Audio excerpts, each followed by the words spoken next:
اعوذ باللہ من الشیطان الرجیم بسم اللہ الرحمن الرحیم وَلَقَدْ آتَيْنَا لُقْمَانَ الْحِكْمَةَ أَنِ اشْكُرْ لِلَّهِ وَمَنْ يَشْكُرْ فَإِنَّمَا يَشْكُرُ لِنَفْسِهِ وَمَنْ كَفَرَ فَإِنَّ اللَّهَ غَنِيٌّ حَمِيدٌ وَإِذْ قَالَ لُقْمَانُ لِابْنِهِ وَهُوَ يَعِظُهُ يَا بُنَيَّ لَا تُشْرِكْ بِاللَّهِ إِنَّ الشِّرْكَ لَظُلْمٌ عَظِيمٌ إِلَى قَوْلِهِ يَا بُنَيَّ أَقِمِ الصَّلَاةَ وَأْمُرْ بِالْمَعْرُوفِ وَانْهَ عَنِ الْمُنْكَرِ وَاصْبِرْ عَلَى مَا أَصَابَكَ إِنَّ ذَلِكَ مِنْ عَزْمِ الْأُمُورِ وقال تبارك وتعالى إنني أنا الله لا إله إلا أنا فاعبدني وأقم الصلاة لذكري صدق اللہ العظیم۔ محترم لطف الرحمان صاحب ناظم قرآن کالج، محترم پروفیسر حافظ محمد فاضل صاحب رئیس شعبہ عربی و اسلامیات، محترم میجر ریٹائرڈ فتح محمد صاحب ناظم دارالمقامہ اور عزیز طلبہ،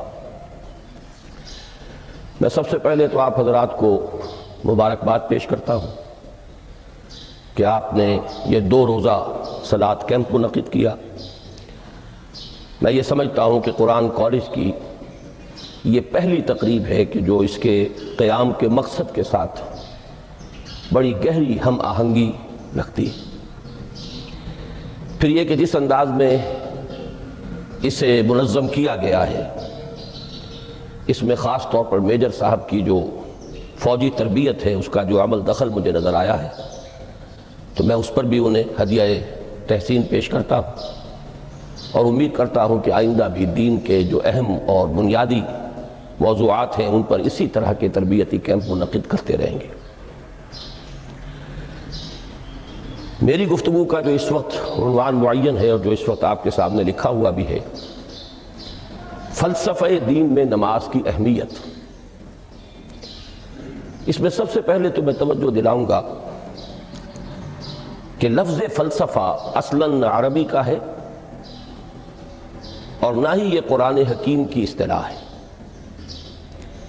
یہ لفظ بھی اپنی اصل کے اعتبار سے یونانی ہے۔ فلسفی اگرچہ فلسفی عربی میں اب استعمال ہوتا ہے اور فلاسفہ اس کی جمع بھی ہوتی ہے، لیکن واقعتاً یہ عربی زبان کا لفظ نہیں ہے۔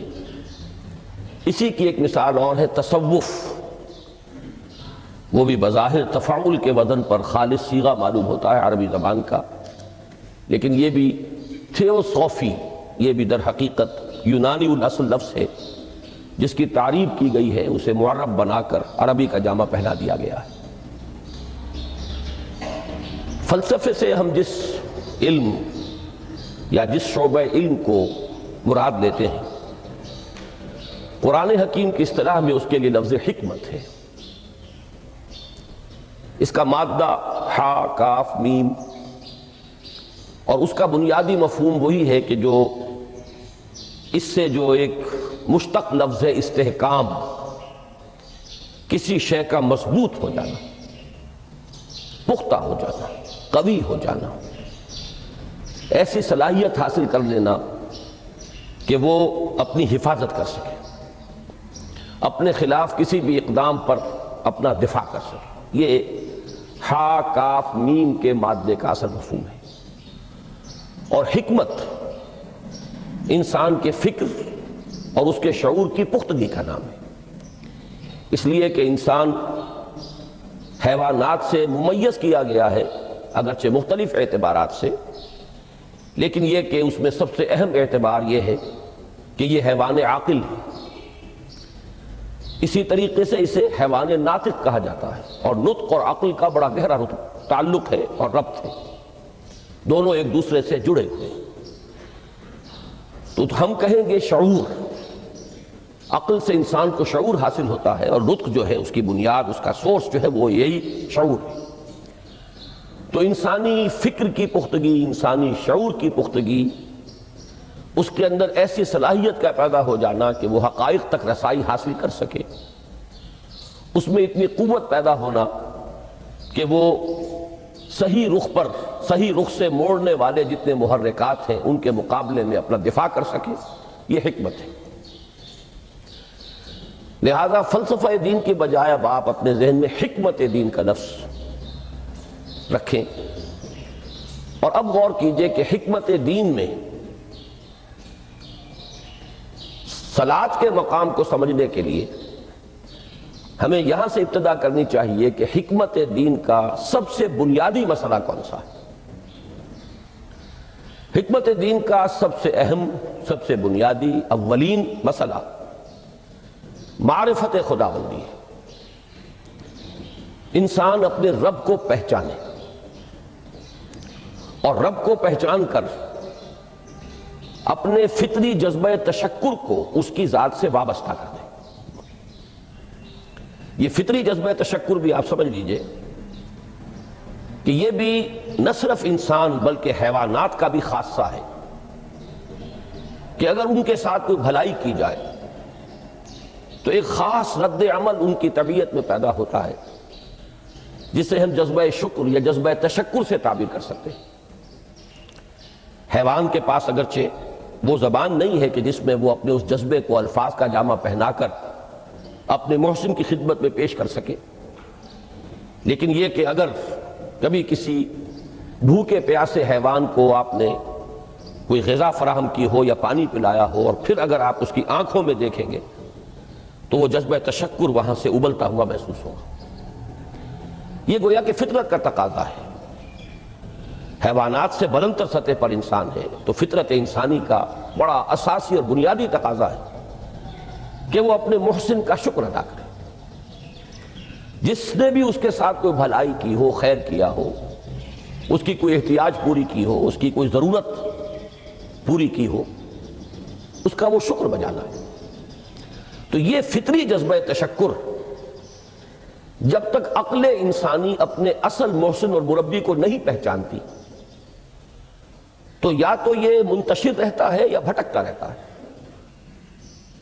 چنانچہ شرک کی جو ساری تاریخ ہے اس کا تجزیہ کریں گے تو بات یہی نظر آئے گی کہ اس جذبہ تشکر نے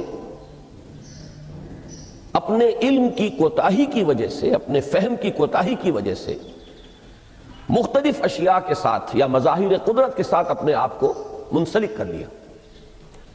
مثلاً یہ کہ یہ بات غلط نہیں ہے کہ ہماری دنیا کا یہ سارا نظام جو ہے اس میں سورج کی حرارت کو بہت بڑا دخل حاصل ہے۔ ساری انرجی جو ہمارے پاس ہے اس کی سورس تو اصل میں وہ سولر انرجی ہے۔ لکڑی بھی آپ جلا کر اگر آگ کے ذریعے سے حرارت حاصل کرتے ہیں تو وہ بھی در حقیقت سورج ہی کی وہ حرارت تھی کہ جو اس لکڑی میں جذب ہوئی ہے، اس نے وہ صورت اختیار کی۔ فصلوں کو سورج پکاتا ہے، اس کی حرارت جو ہے وہی ان کے پکنے کا ذریعہ بنتی ہے۔ لہذا انسان نے یہ سمجھا کہ ہمارا سب سے بڑا محسن یہ ہے، لہذا اس کے آگے ہاتھ جوڑ دیے، اس کو سجدہ کیا، اسے معبود بنا لیا۔ اسی پر آپ قیاس کرتے چلے جائیے، جس جس چیز کے بارے میں احساس ہوا کہ اس کے ساتھ ہماری کوئی بھلائی وابستہ ہے، یہ ہمارے لیے کسی خیر کا ذریعہ ہے، اس کے سامنے انسان جھک گیا اور اس کے اظہار تشکر کے لیے اس نے مراسم عبودیت ایجاد کر لی۔ تو عقل انسانی کی اصل معراج یہ ہے کہ وہ اپنے اصل مربی کو پہچانے، اپنے اصل رب کی معرفت حاصل ہو جائے کہ یہ تمام مظاہر فطرت، مظاہر قدرت، اگرچہ یہ سب ہے اس دنیا میں، اس کے نظام کو مختلف پہلوؤں سے ان کے ساتھ وابستہ کیا گیا ہے، لیکن یہ سب خود کسی اور کی ربوبیت کے مظہر ہے۔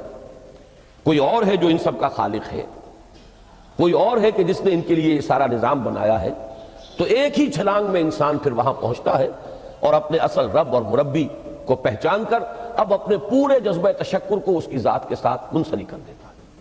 یہ میں نے خلاصہ عرض کیا آپ کے سامنے سورہ لقمان کے دوسرے رکوع کی اس پہلی آیت کا، جس میں اللہ تعالیٰ نے حضرت لقمان کے حوالے سے حکمت اور حکمت کا جو منطقی اور لازمی نتیجہ ہے دونوں چیزوں کو بیان کر دیا۔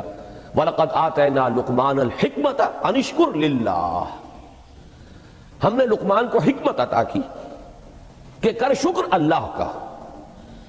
فطرت سلیمہ کا تقاضا شکر، محسن کے لیے مربی کے لیے، اور عقل کی معراج اپنے اصل محسن اور مربی کو پہچان لینا، اسی کا نام حکمت ہے۔ حکمت عقل صحیح اور فطرت سلیمہ کے امتزاج سے وجود میں آتی ہے، جس کا نتیجہ شکر رب ہے یا معرفت رب۔ تو یوں سمجھئے کہ حکمت دین کا اساسی مسئلہ یہ، باقی سارے مسائل اب یہیں سے آگے چلیں گے۔ اس کے لیے یہ بات اگر آپ نے منتخب نصاب کے وہ اسباق پڑھ لیے ہوں تو یہ چیزیں سامنے آ چکی ہوں گی کہ اس کے لیے قرآن کا اسلوب یہ ہے کہ آیات کے حوالے سے انسان کے اندر معرفت رب کو جگایا جاتا ہے۔ میں نے جگانے کا لفظ استعمال کیا ہے کہ قرآن کی حکمت یہ ہے کہ رب کی معرفت فطرت انسانی میں موجود ہے لیکن سوئی ہوئی ہے، ڈورمنٹ ہے، اسے جگانا ہے، اسے ایکٹیویٹ کرنا ہے۔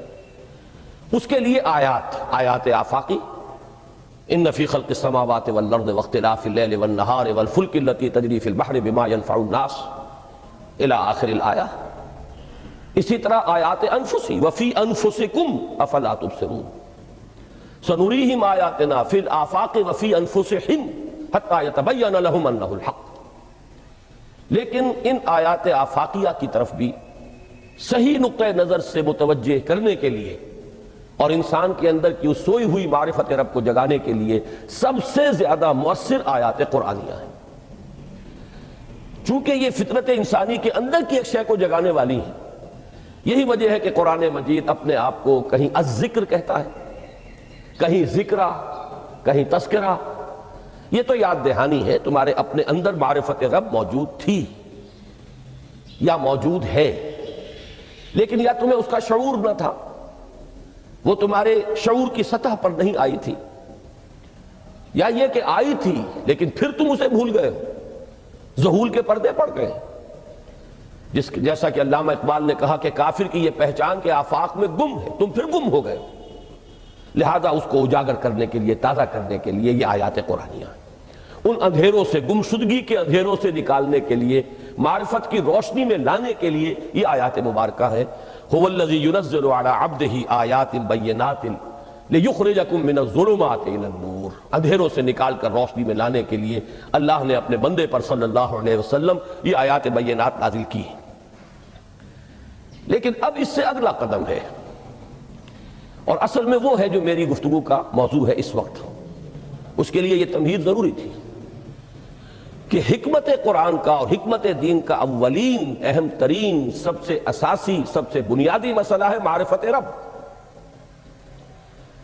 اگر اس مرحلے کو انسان طے کر لے اللہ کے فضل و کرم سے، اسے اللہ کی معرفت بھی حاصل ہو جائے اور اس پر ایمان بھی میسر آ جائے، تو اب اس کے سامنے تین مسئلے اور ہیں، ان کو اچھی طرح آئیڈینٹیفائی کیجئے۔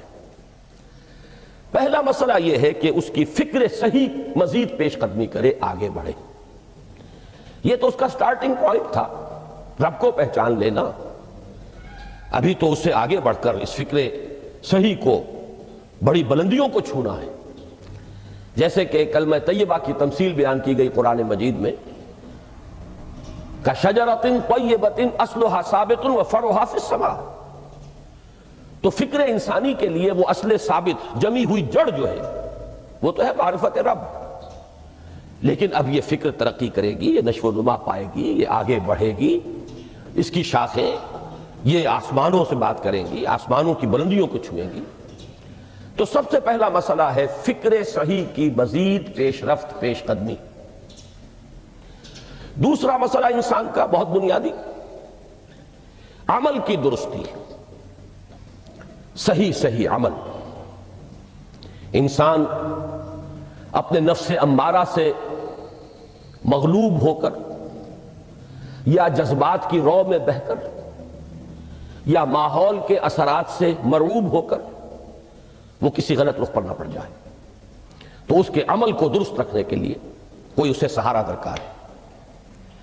اور تیسری ضرورت اس کی، یہ میرے نزدیک اس دور میں سب سے زیادہ نگاہوں سے اوجھل ہو چکی ہے، یہاں تک کہ ہمارے بہت سے دینی حلقے بھی، خاص طور پر جو ریلیجس ایکٹیوسٹ شمار ہوتے ہیں، جو دین کی احیائی جد و جہد میں مصروف نظر آتے ہیں، تجدید دین، احیاء دین، غلبہ دین، اقامت دین، ان کی بھی ایک بہت بڑی محرومی ہے کہ وہ ایک تیسرے گوشے کو تقریباً نظر انداز کر رہے ہیں، اور وہ ہے روحانی ترقی۔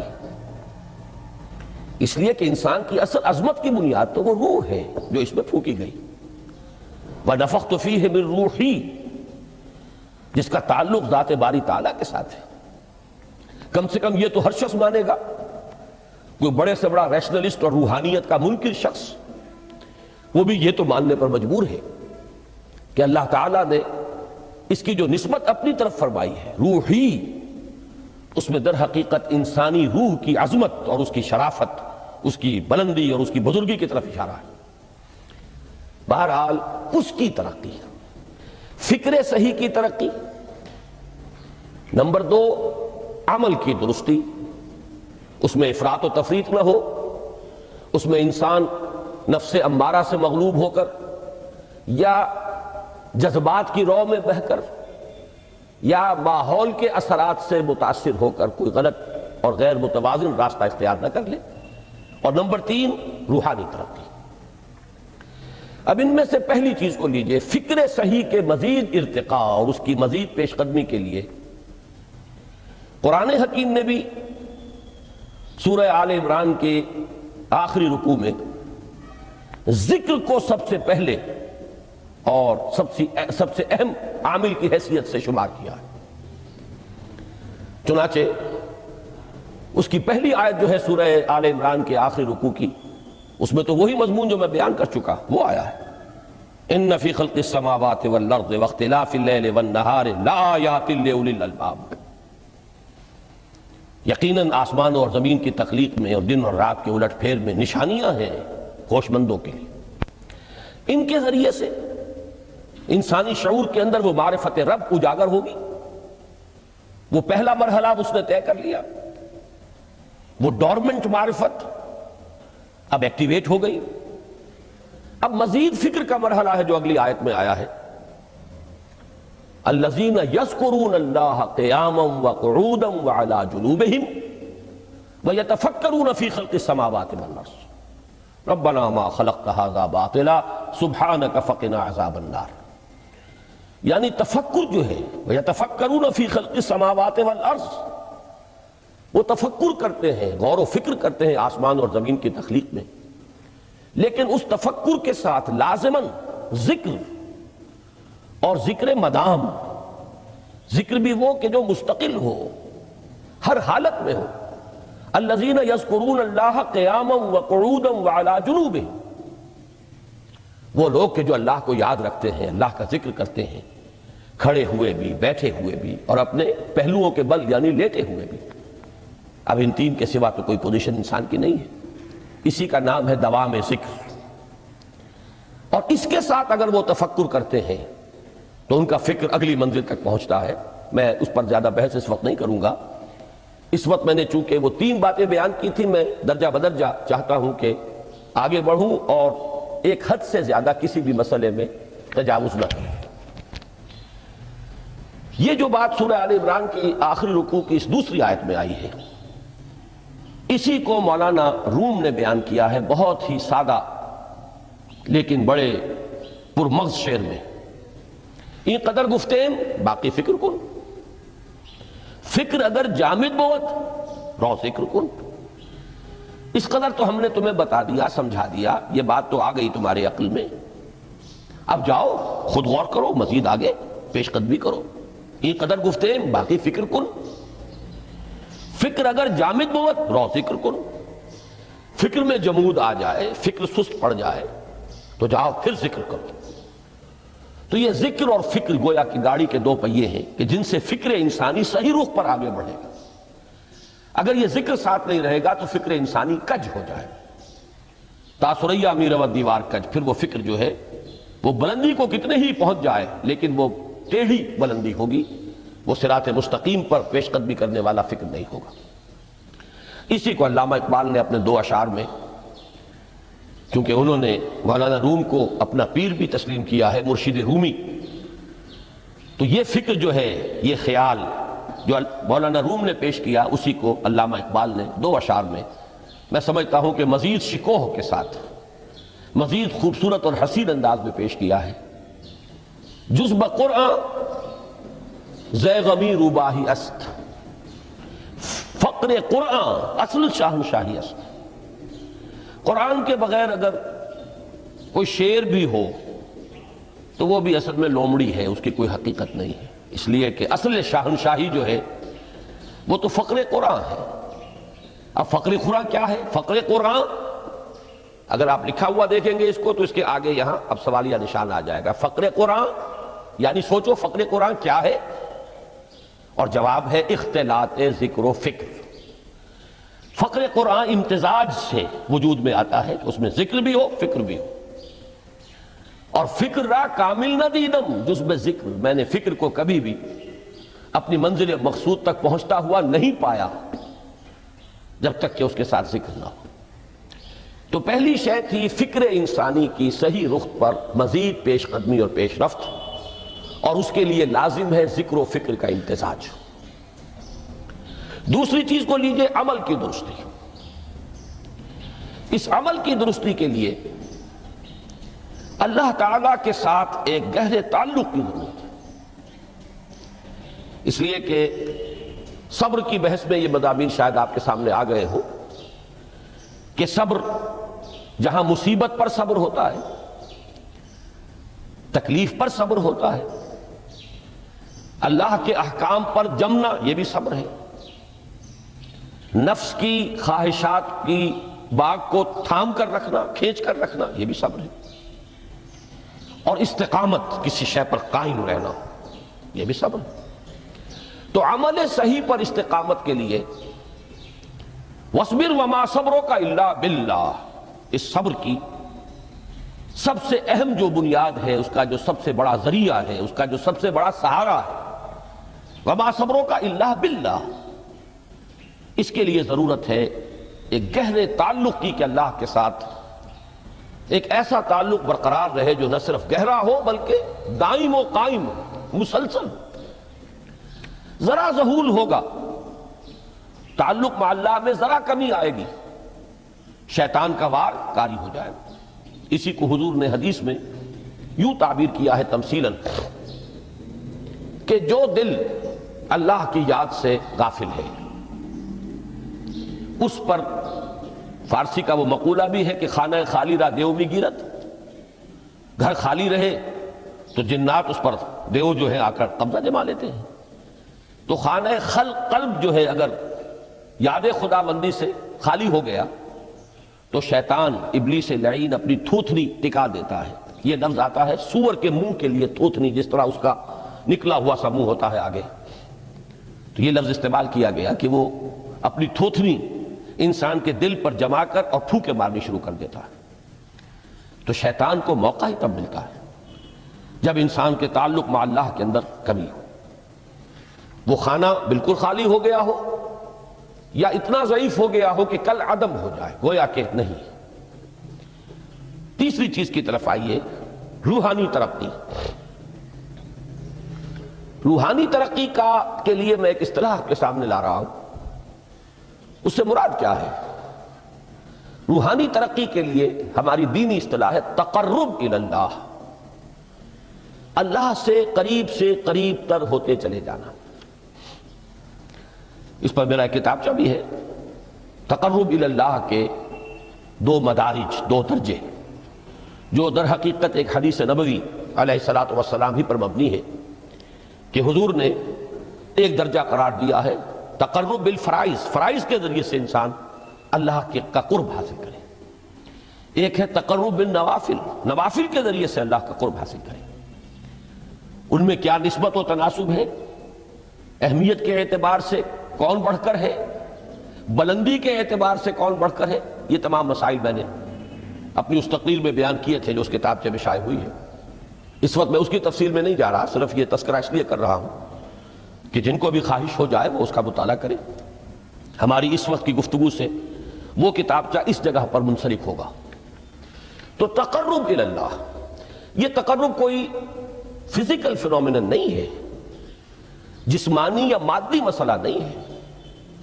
اللہ سے قرب یہ نہیں ہے کہ کوئی کروڑوں میل کا فاصلہ ہے، اب ہمیں کوئی رسی پر چڑھنا ہے اوپر بڑی محنت اور مشقت سے۔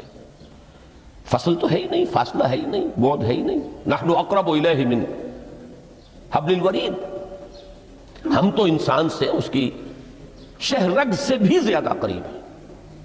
ہوا معکم اینما کنتم، وہ تو تمہارے ساتھ ہی ہوتا ہے جہاں کہیں بھی تم ہو، بس صرف یہ کہ تمہاری توجہ نہیں ہوتی، تم اور چیزوں میں مشغول و مصروف رہتے ہو، تم ہماری طرف دھیان ہی نہیں دیتے، تم ہماری طرف متوجہ ہی نہیں ہوتے۔ ہم تو مائل بے کرم ہے، کوئی سائل ہی نہیں، راہ دکھلائیں کسے رہنو منزل ہی نہیں۔ انسان جب متوجہ ہو جاتا ہے اور بڑھتا ہے، آگے پیش قدمی کرتا ہے روحانی اعتبار سے، تو یہ ہے در حقیقت تقرب اللہ، اور یہی اسی کو ہم کہیں گے روحانی ترقی۔ اب ان تین چیزوں کو اگر آپ نے ذہن میں جما لیا، پھر میری بات کی ترتیب اس کو ذہن میں قائم کیجئے۔ ہم چلے کہاں سے؟ کہ دین کے ساتھ اصل مناسبت فلسفے کی نہیں، حکمت کی۔ نمبر 2، حکمت قرآنی کا پہلا اور اہم ترین اور بنیادی مسئلہ معرفت رب کا حصول ہے۔ اس کا نتیجہ شکر خداوندی ہے، اس کا ذریعہ آیات آفاقی، آیات انفسی، اور سب سے بڑھ کر آیات قرآنیہ ہیں، جو الذکر ہے، جو تذکرہ ہے، جو ذکرہ ہے۔ لیکن اس پہلے مرحلے کو اگر کوئی انسان بفضل ہی تعالی، اللہ کے فضل و کرم سے طے کر لے، اب اس کے سامنے تین مسئلے ہیں۔ فکر کی مزید پیش رفت، مزید پیش قدمی صحیح رخ پر، اس کے لیے ذکر اور فکر دونوں کا امتزاج لازمی ہے۔ فقر قرآن اختلاط ذکر و فکر۔ الذین یذکرون اللہ قیاما وقعودا وعلی جنوبہم ویتفکرون فی خلق السماوات والارض۔ دوسری شے عمل کا درست رہنا، نہ افراط و تفریط ہو، عدم توازن ہو، نہ انسان نفس سے مغلوب ہو جائے، نہ انسان جذبات کی رو میں اندھا ہو جائے، نہ انسان ماحول سے مروب ہو کر متاثر ہو جائے، صحیح رخ پر اس کا عمل۔ نمبر 3، روحانی ترقی، جو اصل حاصل ہے، جو اصل مقصود ہے۔ نمبر 2 چیز کے لیے تعلق مع اللہ ضروری، نمبر 3 کے لیے تقرب الی اللہ ضروری۔ اب غور کیجئے، ان تینوں چیزوں کا بڑا گہرا تعلق ہے نماز کے ساتھ۔ ان تینوں کے لیے ستون کی حیثیت نماز کو ہے۔ لہذا ایمان کے بعد یا معرفت رب کے بعد حکمت دین کا اہم ترین مسئلہ نماز، صلاۃ۔ اس لیے کہ ایک طرف یہ انسان کو اللہ کے ساتھ ایک گہرے تعلق کا ذریعہ فراہم کرتی ہے۔ اپنے تمام مصروفیات میں سے، ان مشغولیتوں میں جن میں گم ہونے کا خدشہ ہوتا ہے، نکلو۔ 24 گھنٹے کے معمولات میں سے کم 5 مرتبہ تو لازماً نکلو، اور اپنے آپ کو ذرا، اپنے حواس کو بھی، اپنی باطنی کیفیات کو بھی ذرا تازہ کرو۔ اگر کوئی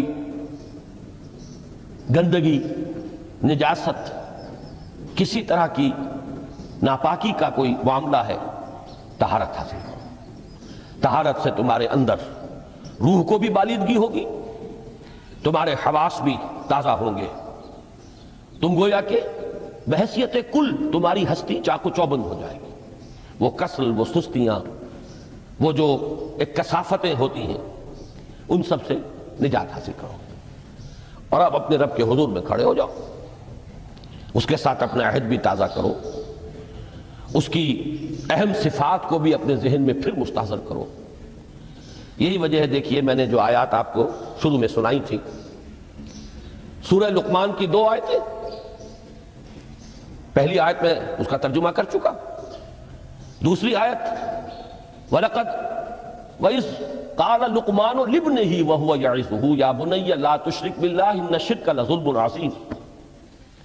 اس کے بعد درمیان میں کچھ مضمون آ کر پھر وہ آیہ مبارکہ آئی، یا بنی اقم الصلاۃ وامر بالمعروف وانہی عن المنکر واصبر علی ما اصابک۔ گویا کہ اہم ترین چیز، بنیادی ترین چیز، اللہ کو محض پہچان لینا کافی نہیں ہے، یاد رکھنا ضروری ہے۔ اللہ یاد رہے گا تو فکر صحیح آگے بڑھے گا، اللہ یاد رہے گا اور اس کے ساتھ ایک گہرا تعلق جو ہے برقرار رہے گا تو عمل درست رہے گا۔ بالکل یہی بات سورہ طٰہٰ میں جو پہلی وحی حضرت موسیٰ علیہ السلام پر ہوئی، اور پہلا مخاطبہ ہے چونکہ حضرت موسیٰ کو یہ انبیاء کرام کے مقدس گروہ میں ایک امتیازی حیثیت حاصل ہے کہ ان سے براہ راست گفتگو ہوئی ہے، اگرچہ صرف ایک پردہ تھا، اوٹ من ورائے حجاب گفتگو ہوئی ہے، لیکن یہ کہ کوئی فرشتے کا درمیانی جو ہے وہ لنک نہیں تھا، براہ راست اللہ تعالیٰ نے حضرت موسیٰ علیہ السلام سے کلام فرمایا۔ کلم اللہ موسیٰ تکلیما، موسیٰ سے تو اللہ نے کلام فرمایا جیسے کہ کلام کیا جاتا ہے۔ تو پہلا مخاطبہ ہے، یہ پہلا مکالمہ ہے، پہلی وحی کہیے، اسی میں یہ الفاظ بھی موجود ہیں، اننی انا اللہ لا الہ الا انا فاعبدنی واقم الصلاۃ لذکری۔ یہ گویا کہ حکمت قرآنی کا ایک بہت بڑا خزانہ ہے یہ آیت مبارکہ، کہ خود حضرت موسیٰ علیہ السلام کو جو ہدایت دی جا رہی ہے، میں ہوں، میں اللہ، اننی انا اللہ لا الہ الا انا، میرے سوا کوئی معبود نہیں، فاعبدنی، بس میری بندگی، میری عبادت، میری پرستش، میری محبت، اس کو اختیار کرو۔ وَأَقِمِ الصَّلَاةَ لِذِكْرِي، اور نماز کو قائم رکھو میری یاد کے لیے۔ بلکہ اسی سلسلہ کلام میں آگے چل کر سورہ طٰہٰ میں آتا ہے، کافی گفت و شنید کے بعد جب حضرت موسیٰ نے کچھ معذرت بھی کی، کچھ دعائیں بھی کی، اللہ نے ایک دعا قبول بھی کی کہ ان کے بھائی کو بھی شریک کر لیا، حضرت ہارون کو بھی۔ اس کے بعد پھر جب فرمایا کہ اب جاؤ فرعون کی طرف، تو اس میں فرمایا وَلَا تَنِيَا فِي ذِكْرِي، اور دیکھنا یہ جو عظیم مشن تمہارے کندھے پر آ گیا ہے، بڑا بھاری اور کٹھن ایک فرض ہے جو تم پر عائد ہو گیا ہے، اس کے لیے سب سے بڑی تمہارے پاس جو قوت کا ذریعہ ہے وہ نماز ہے۔ اقیم فَلَا تَنِيَا عَنْ ذِكْرِي، میری یاد میں کبھی غفلت نہ کرنا، اس میں کبھی کوئی کمی نہ آنے دینا۔ جیسا کہ میں نے عرض کیا تھا کہ جیسے ہی وہ تعلق جو ہے کمزور پڑتا ہے یا منقطع ہو جائے معاذ اللہ، تو پھر انسان گویا کہ شیطان کے لیے ایک لقمہ تر بن جاتا ہے۔ اب آپ غور کیجئے، تیسری شے تقرب الی اللہ، اس کے حوالے سے بھی جو فرائض اور نوافل کی بات ہے اس کو اس وقت ذہن سے نکال کر یہ سمجھیے کہ اس میں نماز کا کیا مقام ہے، اس لیے کہ نماز فرض بھی ہے، نماز نفل بھی ہے، وہ تو ان دونوں میں شریک ہو جائے گی۔ اب اس کو لفظ صلاۃ کے حوالے سے آپ ان دونوں چیزوں کو سمجھیے۔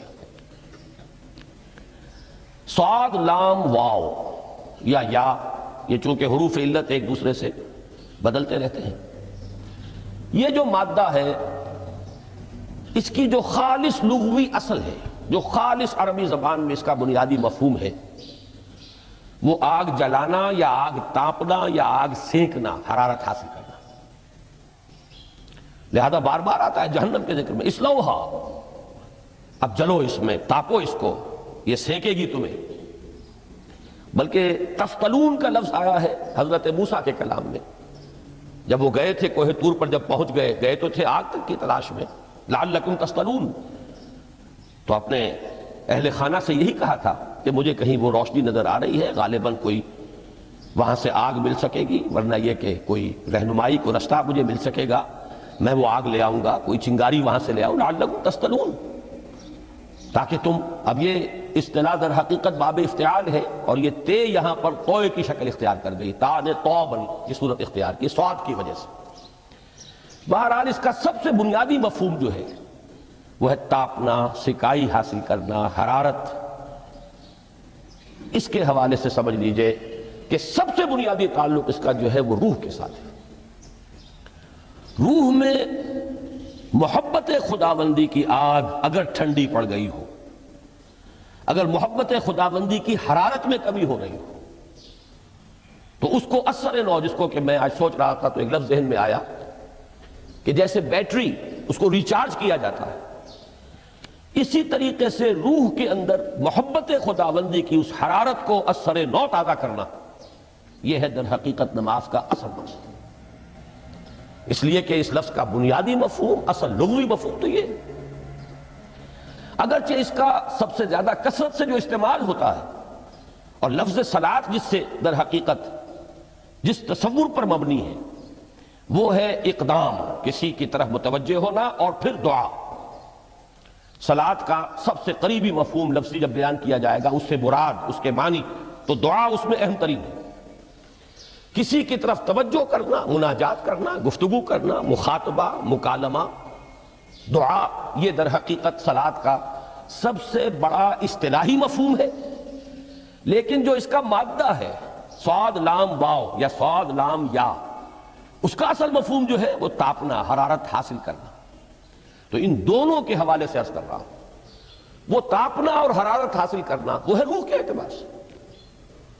وہ جو کہا اقبال نے کہ بجھی عشق کی آگ اندھیر ہے، مسلمان نہیں راہ کا ڈھیر۔ یہ عشق کی آگ جب بجھ جاتی ہے، در حقیقت یہی تو انسان کی روحانی موت ہے۔ جب یہ نہ رہے تو چاہے منطق میں بہت انسان ماہر ہو۔ مجھے اقبال کا ایک شعر یاد آیا ہے تقابل کرتے ہوئے، ایک انسان محکوم اور ایک انسان حر، آزاد انسان، ان کی نفسیات میں جو بنیادی فرق علامہ اقبال نے مختلف مواقع پر بیان کیے ہیں۔ محکوم ہے بیگانہ اخلاص و مروت، ہر چند کے منطق کی دلیلوں میں ہے چالاک۔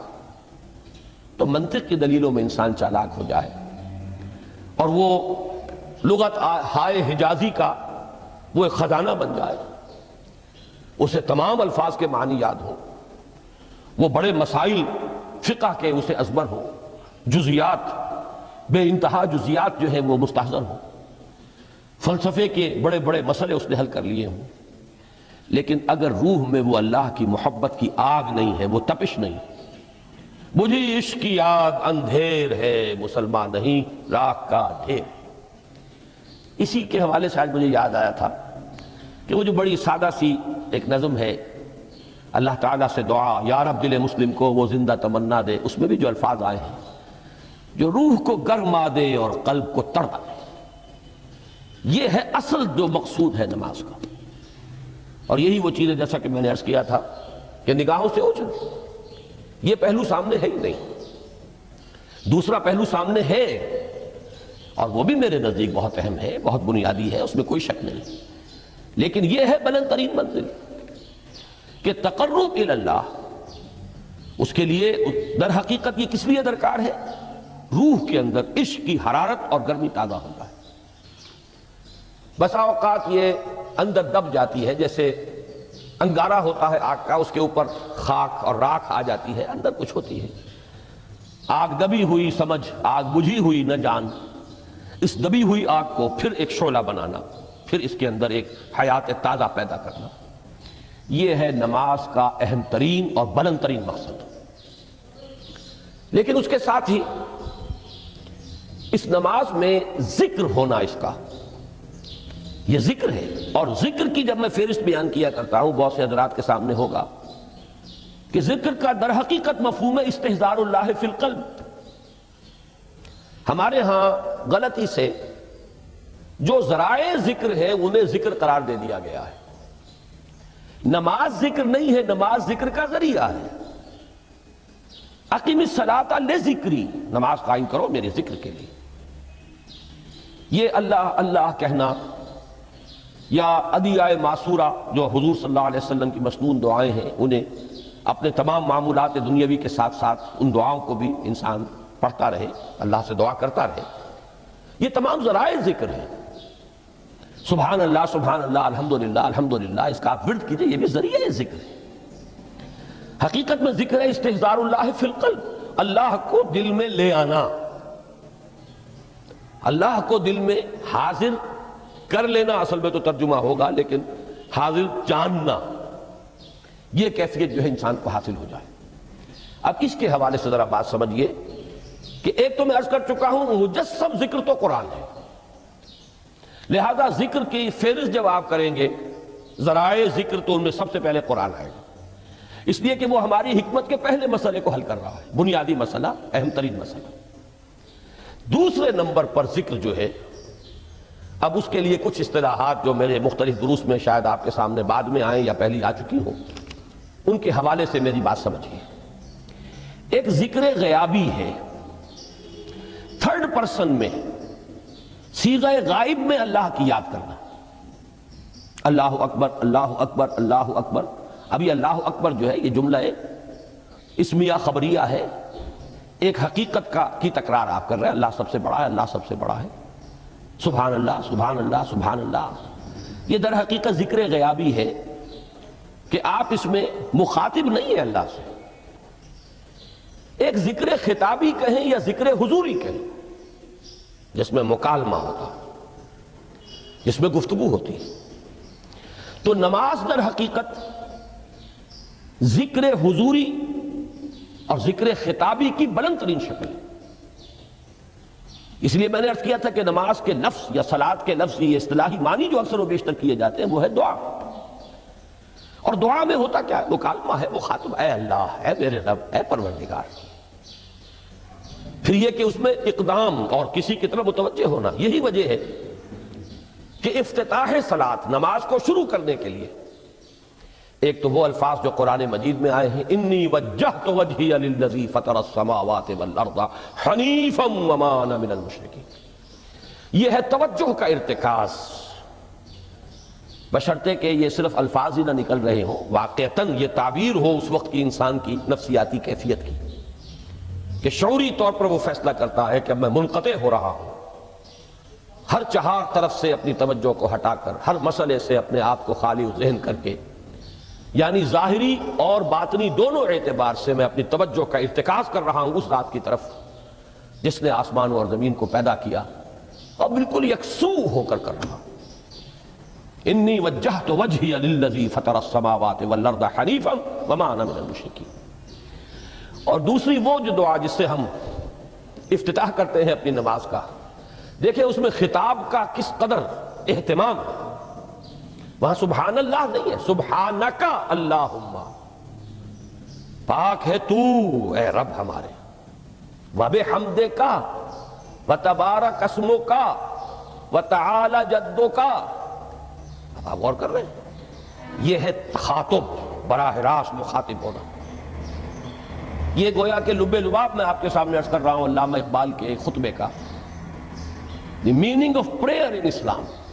خطبات جو ہیں ان کے مشہور، ان میں غالباً یہ تیسرا یا چوتھا لیکچر ہے، کہ اس میں تصور یہ دیا گیا ہے کہ دو ہی انائیں ہیں، ایک انائے کبیر اننی انا اللہ لا الہ الا انا، یہ وہ انائے کبیر ہے، انائے مطلق ہے، میں، بہت بڑی میں، جس کو کہ علامہ اقبال نے کہا دی بگ آئی ایم۔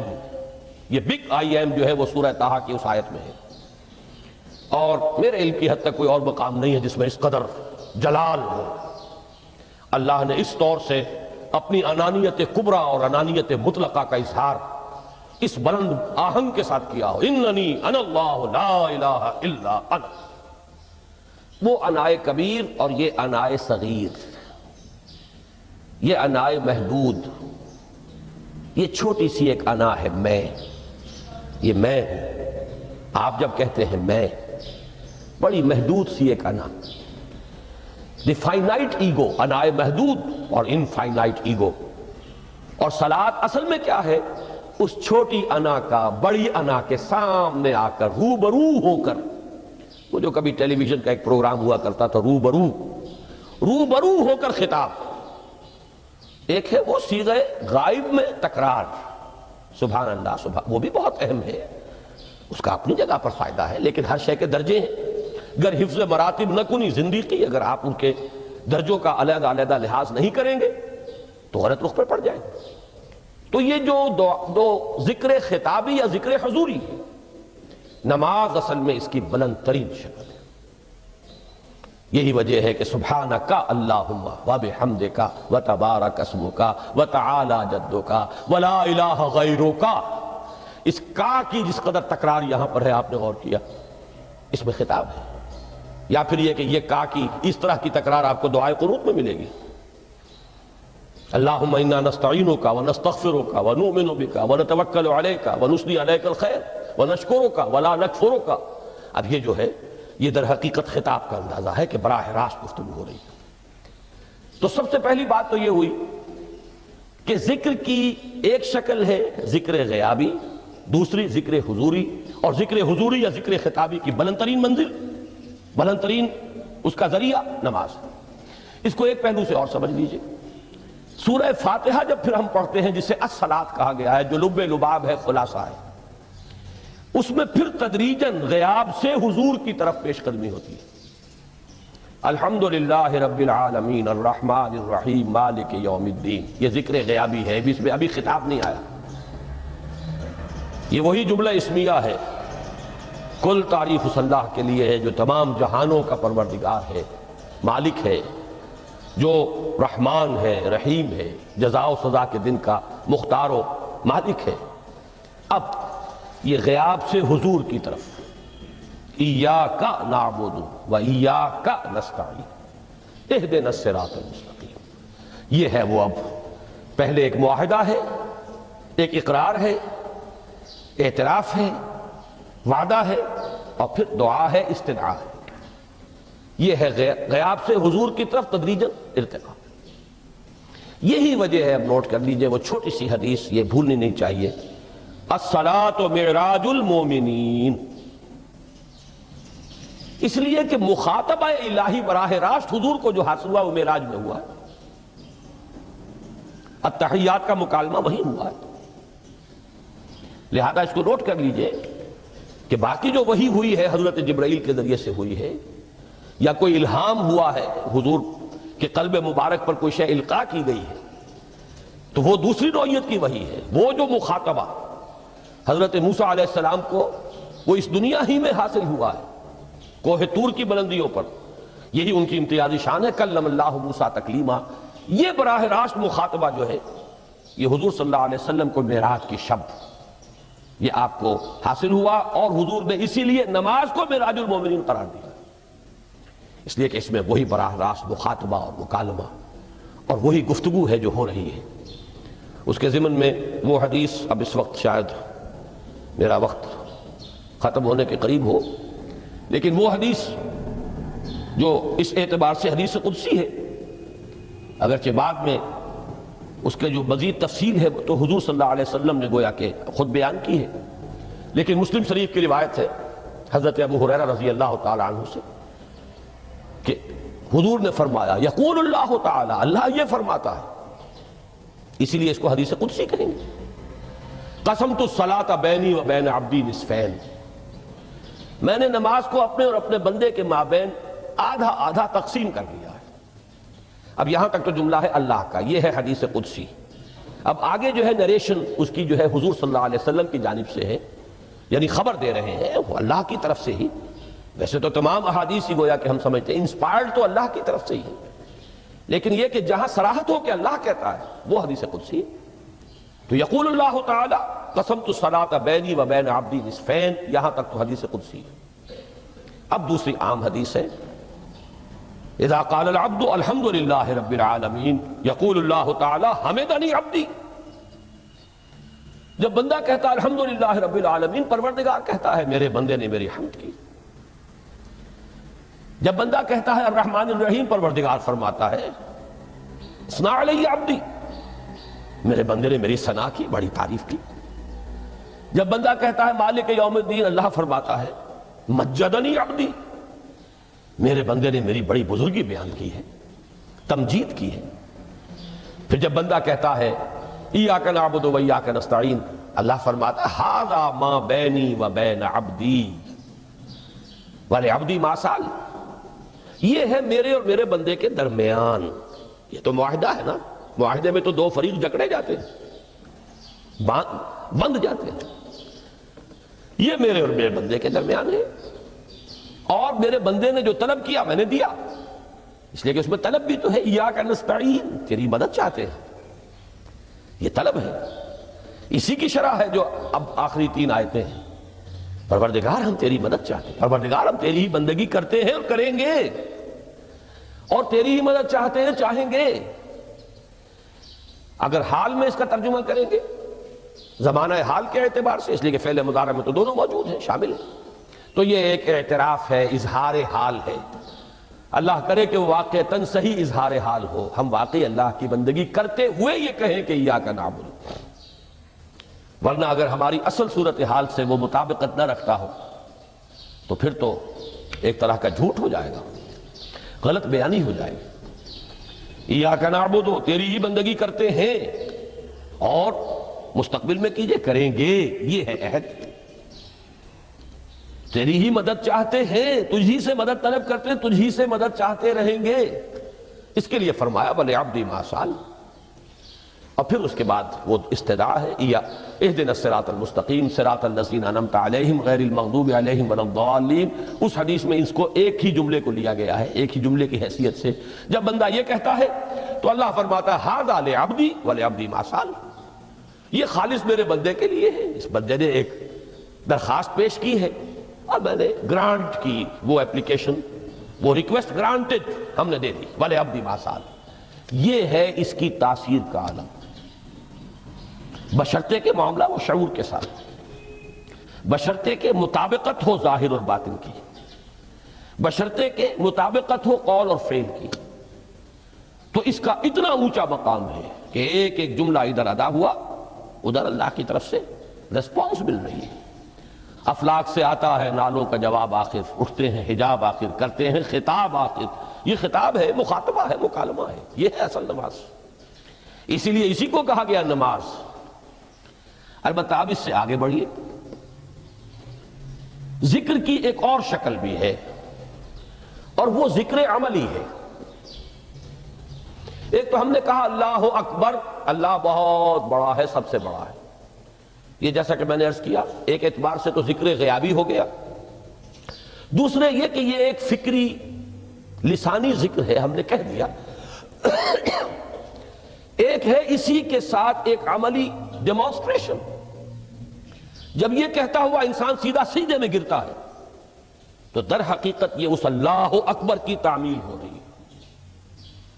لہذا نماز میں جہاں ذکر غیابی بھی ہے، سورہ فاتحہ کی پہلی 3 آیات، جہاں الذکر کا حصہ بھی ہے، کچھ نہ کچھ قرآن آپ پڑھیں گے اس میں، پھر یہ کہ ذکر حضوری اور ذکر خطابی بھی ہے کہ آپ نے اللہ سے عہد و پیمان کیا، قول و قرار کیا، استدعا کی۔ اس کے ساتھ ہی ذکر عملی بھی ہے کہ جھکنا، اللہ کی تعظیم میں انسان جھکتا ہے۔ آپ اپنے کسی بزرگ سے جب ملاقات کرتے ہیں تو جھک کر سلام کرتے ہیں، تھوڑا سا جھکنا، زیادہ جھکنے کی تو اجازت نہیں ہے، لیکن یہ کہ تھوڑا سا خم آتا ہے، یہ بھی طبیعت کی بات ہے۔ میں سمجھتا ہوں فطرت میں جیسی شکر ہے ویسے ہی اس قدر تعظیم تو فطرت انسانی میں موجود ہے۔ آپ استاد کے سامنے آئیں گے، تھوڑا سا خم کھائیں گے، آپ اپنے کسی بڑے بزرگ رشتہ دار کے سے ملیں گے تو تھوڑا سا خم لا محالہ ہو جائے۔ یہ در حقیقت اس آپ کے فکر کی ایک عملی تعبیر، اس کا عملی مظہر ہے کہ آپ نے اس ہستی کی تعظیم کی ہے، اس کی عظمت کا اقرار اور اعتراف کیا ہے۔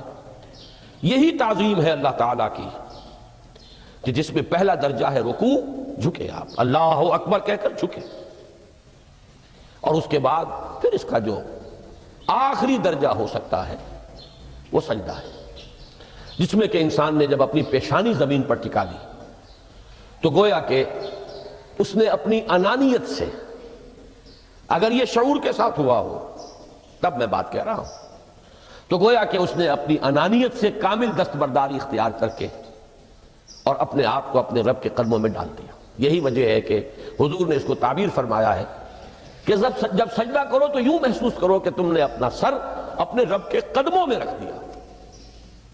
یہ کیفیت ہونی چاہیے۔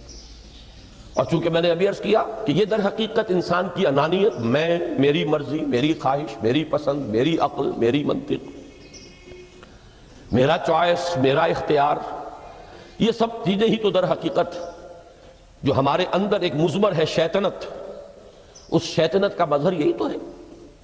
جب اس کو انسان اپنے ہاتھوں اپنے رب کے قدموں میں رکھ دیتا ہے تو در حقیقت اسی لیے اس کو تعبیر کیا گیا کہ اقرب ما یکون العبد الی ربہ فی السجود،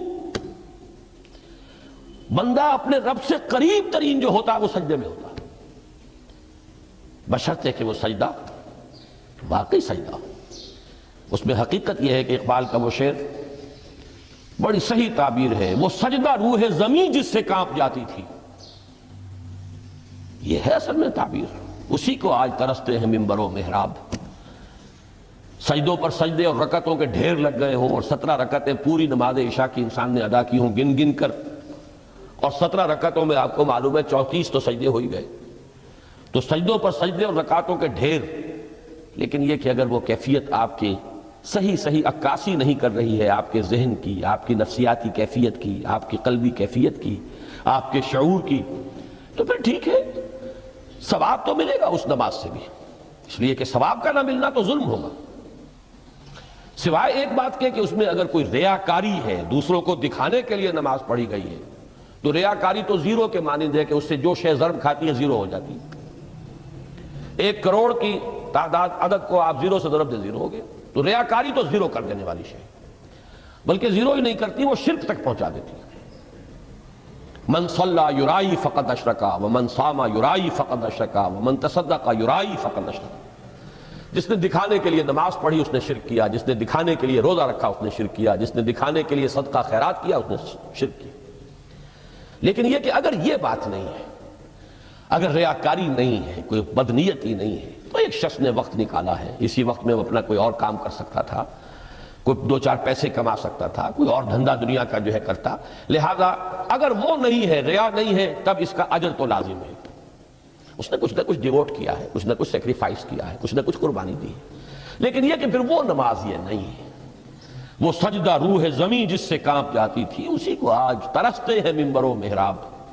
وہ سجدہ واقعتاً انسان اشرف المخلوقات وہ جب اپنے اس گہرے شعور اور احساس کے ساتھ سر بسجود ہوتا ہے تو یہ ہے اقرب ما یکون العبد الی اللہ فی السجود، قریب ترین جو بندہ ہوتا ہے اللہ سے وہ سجدے کی حالت میں ہوتا ہے۔ یہ میں نے 3 چیزوں کے حوالے سے اب آپ کے سامنے باتیں رکھی ہیں کہ پہلی منزل معرفت رب کا حصول، اللہ پر ایمان اور شکر خداوندی، اس کی لذت کا حاصل ہو جانا۔ اس کے بعد اب 3 ضرورتیں ہیں، فکر صحیح کی مزید پیش قدمی، صحیح رخ پر، اس کے لیے جہاں فکر درکار ہے وہاں ذکر بھی درکار ہے، اور اس ذکر کی جامع ترین صورت نماز ہے۔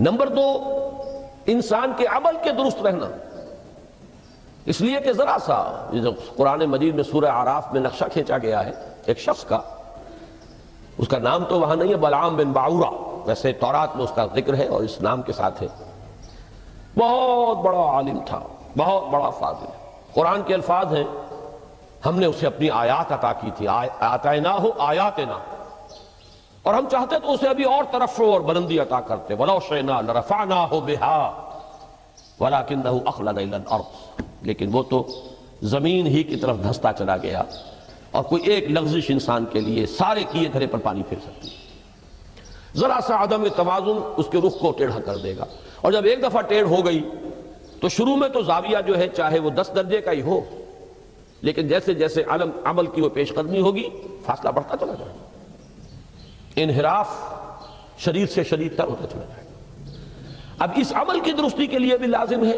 تعلق مع اللہ، اس تعلق مع اللہ کا بھی سب سے بڑا ذریعہ نماز۔